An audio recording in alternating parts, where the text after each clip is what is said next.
Hello, my name's Ajay and you're watching The Defining Moment for Creating the Culture of Conscience. Today it's a pleasure for us to welcome Reverend Dr. Sumana Siri, who is the founder of the global Buddhist Realist movement. He was born on New Year's Day in 1953 and has been a Buddhist monk for over 42 years. He is also a qualified doctor. Having graduated as a qualified Christian theologian from Oxford University, he is also a sociologist and a historian. On top of all that, he speaks 11 languages. Dr. Sumana, thank you for joining us on The Defining Moment. It's my pleasure. Well, today's topic is a journey into Buddhism. And before we get into that, could you please share with us a defining moment from your life? In 1981, when I have just come back from all my studies, interacting with society in Singapore and Malaysia, dissatisfied with the traditionalist movement, I came across with the crisis of facing good and bad and the question of right and wrong in society, politically as well. At that point of time, I created this term, Buddhist Realism, and started the Buddhist Realist Center. Was there a point at which you felt that this is something you were destined to do and therefore set out on that path? I thought it's a part of furthering and the progression of my ideals which I have held dear and what I have studied in the past years before that. To be a non-traditionalist and to find new innovations to get into the world from a wider global perspective, to work and interact not only in spirituality but also in the material field as well. So were you dissatisfied with the current state of affairs? Not just the current state of the affairs at the time, but from history and also looking at the future as it could have become bleak, I don't say that it is now the case. So Buddhist realists are exactly what they are? They are non-tradition, they are non-sectarian, but they respect all good traditions and respect all good worthy religions and other beliefs as well. And now how many followers do you have? We have followers in 53 countries. Can you please share with us, who is Buddha? The Buddha is one who is enlightened.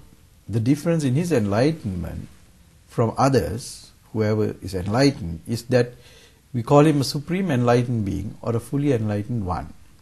For he has defined himself as one who has understood the Four Noble Truths, suffering and how to stop suffering and bring happiness.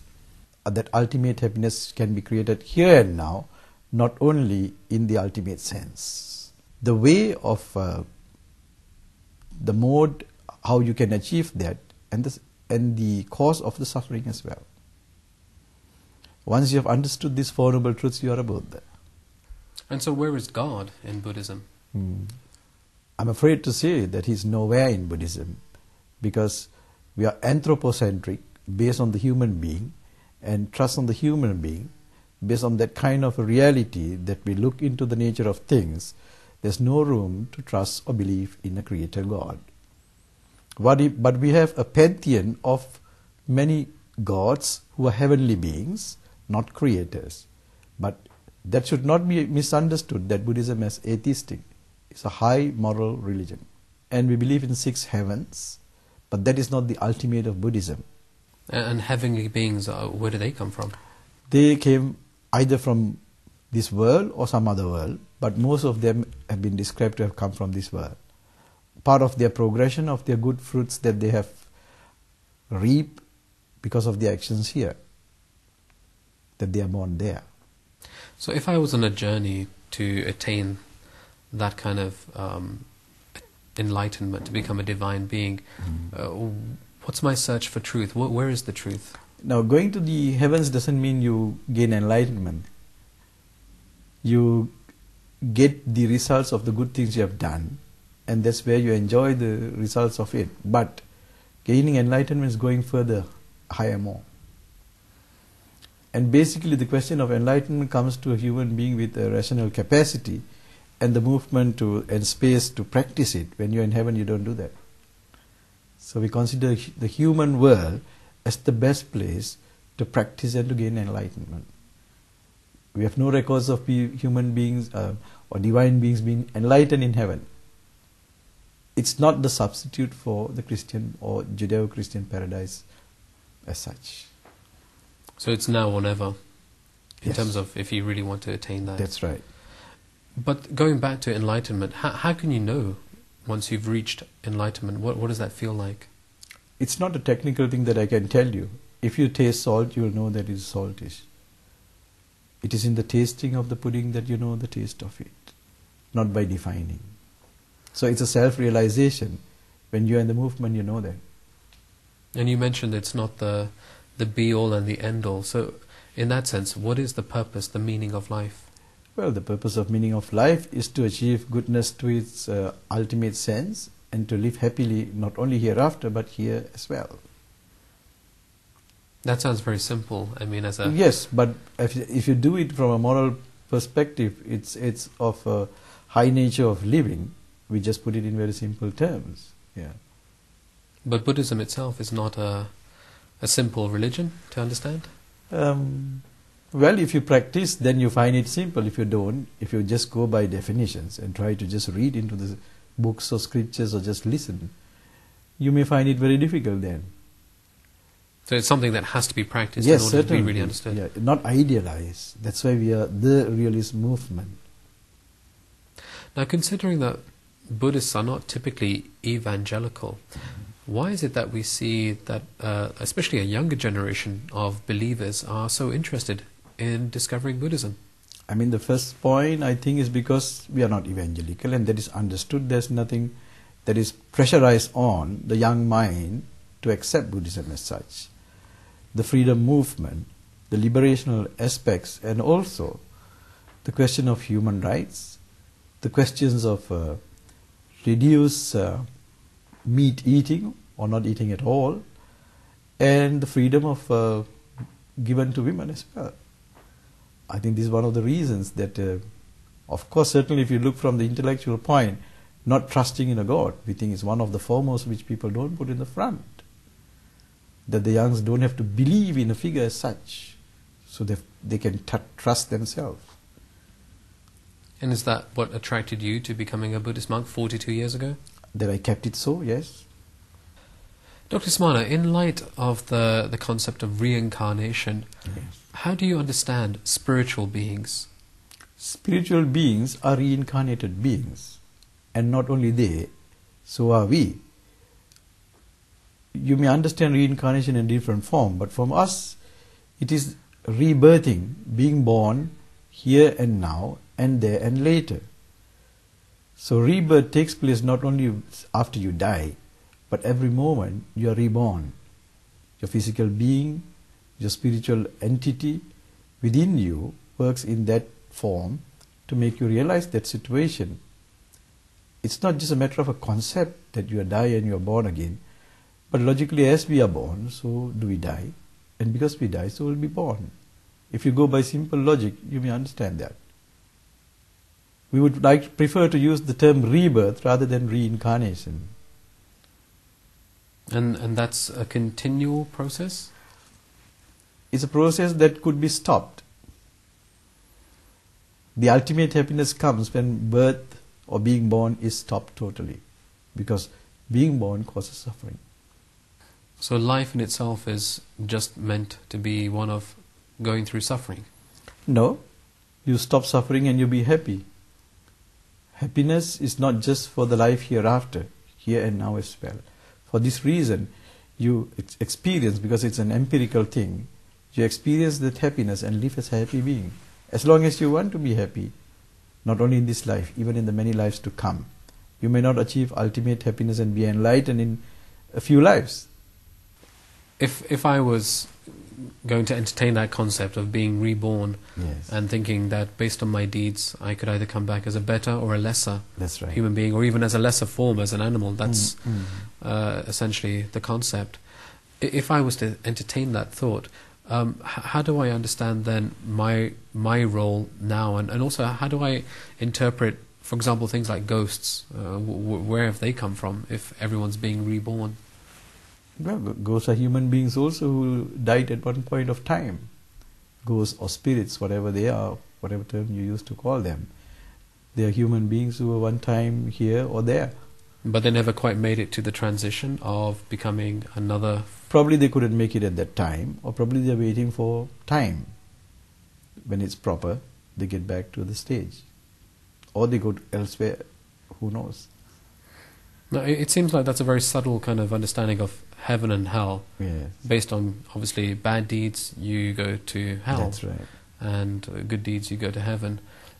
Is there this kind of heaven and hell in Buddhism? Yes, of course. As a concept, as a matter of religion, and as an experience, people who have been to such places, the stories they come and tell. It's in the scriptures and very well. So can you tell us, for example, what does hell look like? Say there are fires, that you'll be tortured, that you'll be penalized for the bad you do, and there's a man who is called the God of Justice. Yeah, I say God, or demon, or whatever you want to call him, a demon king. And you will be punished there as the best deeds you have done, as much as you'll get the good fruits of your good actions in heaven. And then on the opposite end, heaven, what is that meant to look like? We have 6 heavens defined in the religious scriptures. You may be born according to your actions in any one of them, and come down to the human world later on, or go elsewhere. You never know. Is it possible to make the jump from, let's say, the very bottom of hell to the top of heaven? As the scriptures say, you may be there for the time that you have to pay for your bad actions, and the next moment for the good actions you have to go elsewhere. You're not going to be condemned forever. There's no hell in eternity as such, or heaven. So ultimately everyone's going to end up in heaven. No, but supreme enlightenment doesn't mean heaven. This is what I meant earlier. Okay. Yeah, it's beyond that.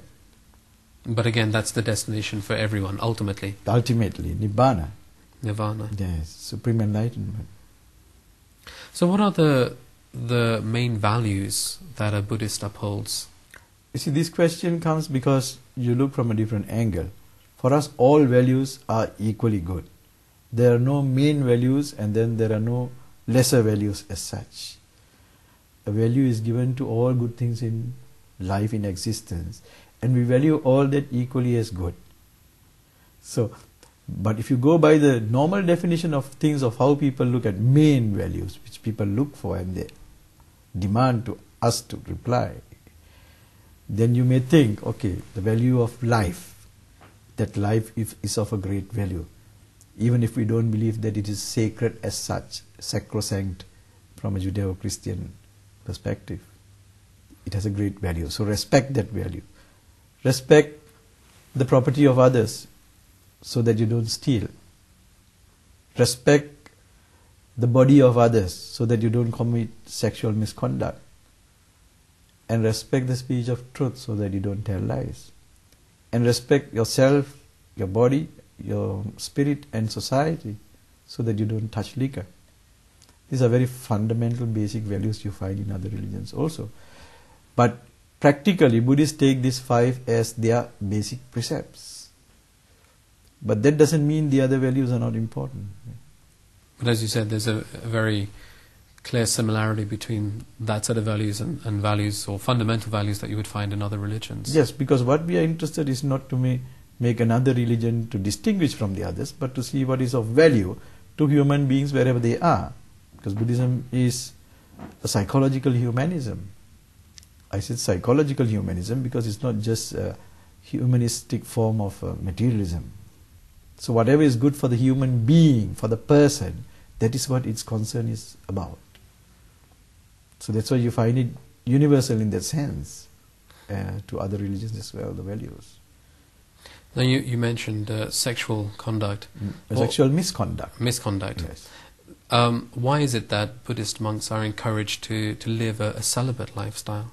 Yes, I mean, if you have sexual conduct, then your interest will be for desire, because the human being is basically a sensualist. And if that is the case, what is opposed to that? Enlightenment, supreme enlightenment, the highest form of happiness you can't gain, because you'll be in a contradiction. When you give up desire and get to the desireless, that is nirvana, that is supreme enlightenment. So those who are serious in the business, who become monks or nuns, so they give up sex totally. So if you are interested in sex and you want to gain enlightenment, you stay back as a lay person. But that doesn't mean that you cannot gain enlightenment later on. Yeah, and that doesn't mean that enlightenment comes only to monks and nuns and not to lay people. But is there an understanding that sex is bad? No, sex is right for those who need and for those who have the legal right, for those who have the ethical and moral right, and that is why we call it sexual misconduct. If you have the right sex, if you have a right the right conduct, that is totally moral, ethical, and okay. So there's no theology that's kind of trying to underline that sex itself is a sin. No, not at all. We don't have a concept of a sin at all in Buddhism, in fact. There is no sin. No sin as such. There is bad actions, good actions, that's all. The concept of sin is an English term built on Judeo-Christian connotations. It doesn't apply to Buddhist philosophy. But it's considered that if you give up these desires, that's right. Let's say the best way to attain enlightenment is to give up these sensual desires, as you call them. Yes, one of the things. It's not only the desires, and to give up hatred, and to give up your ignorance, and to gain total wisdom. So then what is the understanding of family, or having a family, creating a family in Buddhism? Well, when you have a family, you have your social duties, your obligations, and every duty to the other becomes the right of the other. And that is well defined as to what a husband has as a duty towards the wife, and wife towards the husband, parents to children, children to parents, and teachers to students, monks to laity, and so on. Even labor rights, worker rights, and the rights of the boss. All that is well defined in the social ethics of Buddhism. So having a family, as you said, is also a path to attain enlightenment, just a different path from going the way of being a monk or a nun. Provided you are using it for that kind of a role. And is it the case that it's not being used that way? I think most of the cases are not. Can you give examples of what you mean by that? When people are not so keen on moral training or progressing themselves in spirituality, just having a family, and bogged down by the burden of paying the bills and having the taxes and caught up in the rat race. So in today's society it's very difficult to balance a spiritual life as a family and be successful as a family. That's right. That's the reason for serious people who are interested in giving up suffering and to gain enlightenment, they take up the role as a monk or a nun, or become a homeless person in that sense, a spiritual sense. Because the attachment, what is important is not becoming a monk, that you get rid of the attachment that you have towards all these desires. Even if you are a monk or nun, if you have that attachment, then it's useless. It is not that the things are bad as such. The grasping, the clinging towards these things, that's what is bad. Not only the material things, but also to your ideologies, your thinking. And how do you educate, how do you train, let's say, a young Buddhist monk to give up sexual desire? Oh, it's easy because, like in the Catholic Church, when you are trained in a seminary, you learn in society, within that community, and you are given all that rigors of training to understand the pains and also the goodness of what you practice as morality and otherwise. And years of training and years of contemplation and reflection will lead you, when you practice the principles, the teachings. It's not a concept, just a concept or idealized thing. It's an empirical thing that you have to experience. Buddhism is called an experiential science. But effectively what you're doing is cutting off that person from the world in which they can be exposed to sexual desire, exposed to, obviously... Not really. No? That will be a suppression. If you go to the basics of psychology, that will be bad. It can end up in a regression and cause more trouble.